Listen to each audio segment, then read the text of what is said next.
मान्यवर संपादक जी, क्षमा चाहता हूँ कि इस बार आपके दीपावली अंक के लिए लेख न भेज सका। बात यह हुई कि जब पहली बार आपका पत्र आया जिसमें आपने लिखा था कि इस वर्ष आपने अपने कुछ पुराने लिखने वालों को एक ही विषय पर लेख लिखने के लिए राजी किया है और वह विषय है पत्नी अपने पति की दृष्टि में, और तस्वीर भी मांगी थी, तब मुझे सहसा हंसी आ गई थी। संयोग से मेरी पत्नी भी उस समय मेरी कुर्सी के पीछे खड़ी मेरे पत्रों की निगरानी कर रही थी। क्योंकि मुझे डाक से प्रायः लड़कियों के पत्र आते रहते हैं, इसलिए पत्नी द्वारा पत्रों की देखभाल से मेरे लिए जान बचानी मुश्किल हो जाती है। खैर, वह एक अलग विषय है, उस पर कभी अवकाश मिलने पर बात होगी। इस समय तो मैं आपको यह बता रहा था कि आपका पत्र पढ़कर मुझे सहसा हंसी आ गई। तब मेरी पत्नी ने पूछा, क्यों हंसे? मैंने कहा, यह एक संपादक महाशय हैं जो पत्नी पर पति की दृष्टि से एक लेख मांगते हैं और तस्वीर भी चाहते हैं। किसकी पत्नी पर किसके पति की दृष्टि से लेख मांगते हैं? उसने तुरंत पूछा। मैंने कहा, यदि किसी दूसरे की पत्नी पर लेख मांगा होता जब तो तुम तुरंत लिख देते। वह बीच ही में बात काटकर बोली, जरा ठहरो, मुन्ना रो रहा है, मैं उसको 2 तमाचे लगाकर अभी आकर तुमसे बात करती हूँ।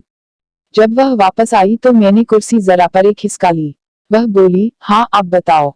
मैंने कहा, वास्तव में मुझे तुम पर एक लेख लिखना है अपने दृष्टिकोण से।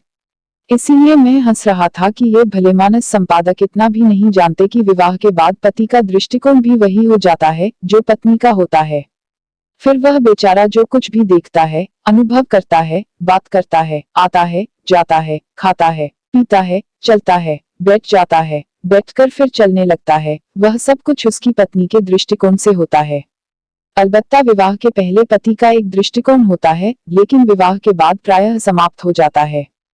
केवल दृष्टिकोण रह जाता है, कुछ समय के बाद दृष्टि भी चली जाती है और केवल कोण ही कोण रह जाता है। मेरी पत्नी ने बड़ी गंभीरता से पूछा, क्या ये संपादक महोदय कुंवारे हैं? मैंने आश्चर्य से पूछा, तुमने कैसे जाना? उसने मेरे प्रश्न का उत्तर न दिया। बोली, शक सूरत कैसी है? देखने में तो अच्छा है, लेकिन कमाता क्या है? वह मेरी बात अनसुनी करके बोली, 300 रुपये मिलते हैं। तो बहुत हुए, तुमने तो किसी महीने मुझे 250 रुपये भी लाके नहीं दिए। तुम अपनी लड़की के विवाह की बात उससे क्यों नहीं करते? भले मानस, मैंने चकित होकर कहा, वह लेख मांग रहा है, मैं उसे अपनी लड़की दे दूं।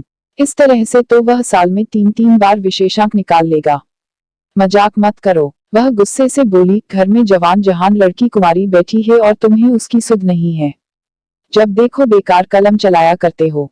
मेरे तो भाग्य ही फूट गए हैं। और वह अपने आंसू पोंछते हुए मेरे कमरे से बाहर चली गई। 2-3 दिन तक मेरा मूड भी बिगड़ा रहा। कई बार आपका लेख लिखने को बैठा पर कलम चली ही नहीं। चौथे दिन आपकी सहायक संपादिका मुझसे लेख मांगने आ गई। मेरी समझ में यह बात नहीं आती कि जब आप एक नौजवान और सुंदर लड़की को सहायक संपादिका रखते हैं तो उसे विवाहित लेखकों के घर क्यों भेजते हैं और लिपस्टिक, पाउडर आदि से सुसज्जित करके क्यों भेजते हैं। आपकी असिस्टेंट ने गहरे उदय रंग की कांजीवरम की बढ़िया साड़ी पहन रखी थी, हाथ में शांति निकेतन का चमड़े का बैग था, कानों में पुखराज के बुंदे थे। आप उसको वेतन क्या देते हैं? मैंने लेख तो लिखा नहीं था, इसलिए वह काफी समय तक मेरे पास बैठी रही और मैं बहुत देर तक उसका हाथ अपने हाथ में लेकर उसके भाग्य की लकीरें देखता रहा। आपको शायद मालूम नहीं, मैं बहुत अच्छा ज्योतिषी हूँ और लड़कियों का हाथ तो बहुत ही अच्छा देखता हूँ। काफी देर बैठकर वह चली गई। इस बीच में मेरी पत्नी ने पर्दे के पीछे से 3-4 बार झांक भी लिया था। जब वह चली गई तो उसने पूछा, यह कौन थी? क्या थी? किस लिए आई थी? मैंने कहा, लड़की थी, सहायक संपादिका थी, वही लेख मांगने आई थी। तुमने लिख कर दे दिया? लिखा ही नहीं था, क्या देता? हाँ हाँ, तुम लेख मुझ पर क्यों लिखोगे? वह झल्ला कर बोली, मैं तुम्हारी कौन होती हूँ?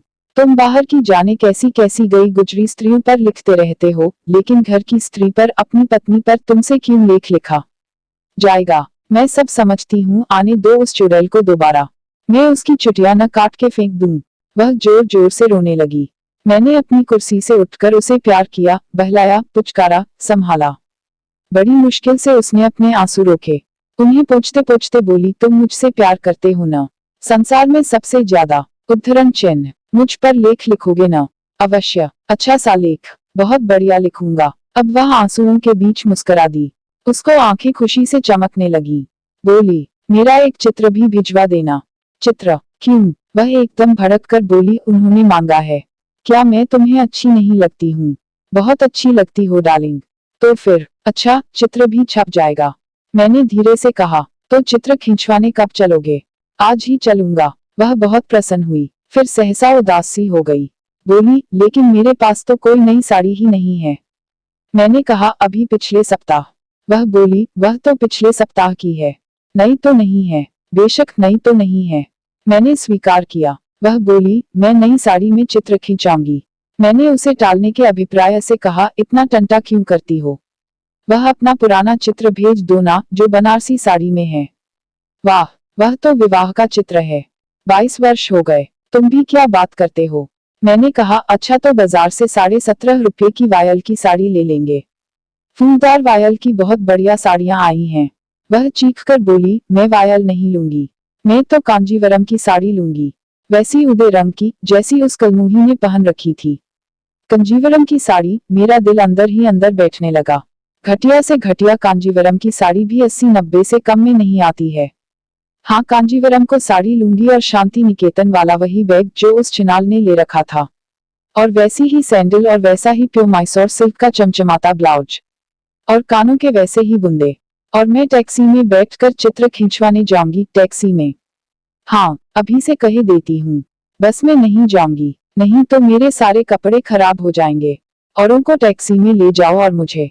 इस घटना के 3-4 दिन के बाद आपकी सहायक संपादिका एक नई पोशाक पहनकर मेरे घर आई तो मेरी पत्नी ने कह दिया मैं घर पर नहीं हूँ। उसके 3-4 दिन बाद जब वह आई तो मैं पुणे गया हुआ था। उसके बाद अहमदाबाद गया था, फिर नासिक गया था। उसके बाद वह नहीं आई। उसने सोचा होगा, नासिक जाके कौन लौटता है, तीर्थ धाम जो है। लेख तो मैं लिख नहीं सका। पत्नी का चित्र भेज रहा हूँ, विज्ञापनों के किसी पृष्ठ पर छाप दीजिएगा, साथ ही बिल भी भेज रहा हूँ। विवरण यह है, कंजीवरम की साड़ी 125 रुपये, पेटीकोट सिल्क 21 रुपये, सैंडल 15.5 रुपये, ब्लाउज बंगलोर 8-18 रुपये 10 आने, बुंदे 135 रुपये, टैक्सी 9 रुपये 9 नए पैसे, सिनेमा 6 रुपये, दही बड़े की चाट 1.5 रुपये, कुल टोटल 331 रुपये 11 आने 3 नए पैसे। बिल की अदायगी तुरंत होनी चाहिए, क्योंकि मैंने ये रुपये एक पठान से लिए हैं, वरना मेरी मरहम पट्टी का खर्च भी देना पड़ेगा। इसलिए बिल तुरंत भिजवा दीजिए और भविष्य में लेख मांगते समय लेखक की जेब का ख्याल रखिए।